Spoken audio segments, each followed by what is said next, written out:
آپ صلی اللہ علیہ وآلہ وسلم نے فرمایا کہ جو شخص اللہ کی راہ میں جہاد کے لیے نکلا، اللہ اس کا ضامن ہو گئے۔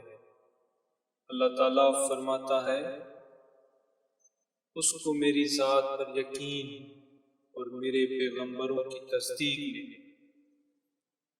اس سرفروشی کے لیے گھر سے نکالا ہے۔ میں اس بات کا ضامن ہوں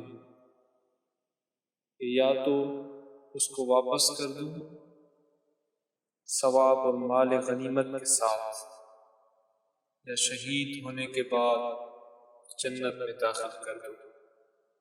رسول اللہ صلی اللہ علیہ وآلہ وسلم نے فرمایا، اور اگر میں اپنی امت پر اس کام کو دشوار نہ سمجھتا تو لشکر کا ساتھ نہ چھوڑتا، اور میری خواہش ہے کہ اللہ کی راہ میں مارا جاؤں، پھر زندہ کیا جاؤں، پھر مارا جاؤں، پھر زندہ کیا جاؤں، پھر مارا جاؤں۔